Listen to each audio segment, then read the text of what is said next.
Spark today ન્યૂઝે એક પહેલ કરી છે. એ પહેલ સ્વચ્છતાની પહેલ. અલગ અલગ જગ્યાની ગંદકીના વિડીયો અમારા સુધી પહોંચાડો. મનીષ ગોસ્વામી નામના વ્યક્તિએ મહાદેવના મંદિર પાસેની ગંદકીનો વિડીયો અમારી સાથે શેર કર્યો છે. મિત્રો, અહીંયા જે ગંદકી છે, ગંદકીનું સામ્રાજ્ય છે, તેનાથી લઈને ભક્તોને પણ તકલીફ પડી રહી છે. હવે આ ગંદકી સાફ કોણ કરશે?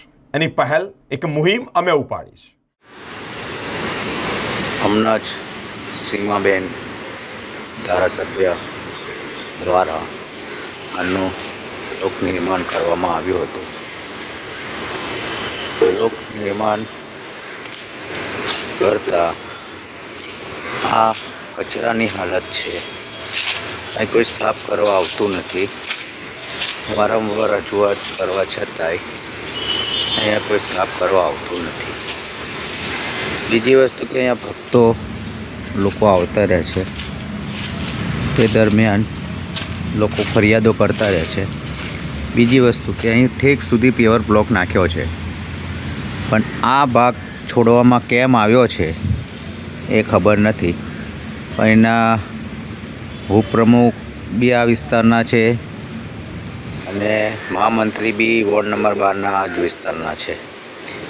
આ મંદિરમાં આવતા જતા હોય છે, પણ એમને બી ખબર નથી પડતી કે આ મહાદેવ, દેવના દેવ મહાદેવમાં આવી ગંદકી રહે છે. આ છે આપણું વડોદરું. હું આપના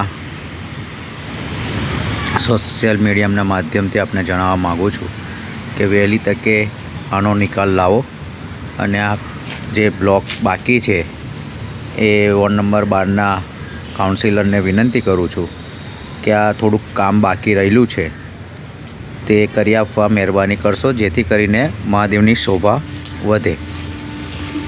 બીજી વસ્તુ એ છે કે અહીંયા લગભગ 2 વર્ષથી માણસ આવતો નથી. 2 વર્ષ પહેલાં આપતા શબ્દશરણ સાહેબ, ત્યારે ભરતભાઈ ડાંગર સાહેબ હતા, એમના દ્વારા પરમેનન્ટ માણસ અહીંયા મુકાવતો હતો.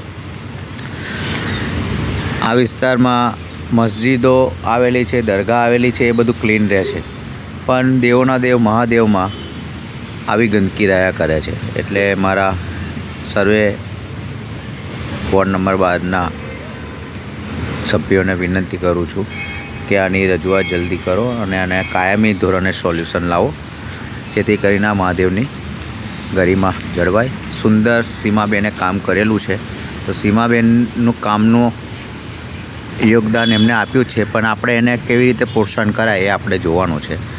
તે કાઉન્સિલરોને બી વિનંતી કરું છું, ધારાસભ્યને બી વિનંતી કરું છું અને વોર્ડ પ્રમુખને બી વિનંતી કરું છું કે આનો નિકાલ લાવો.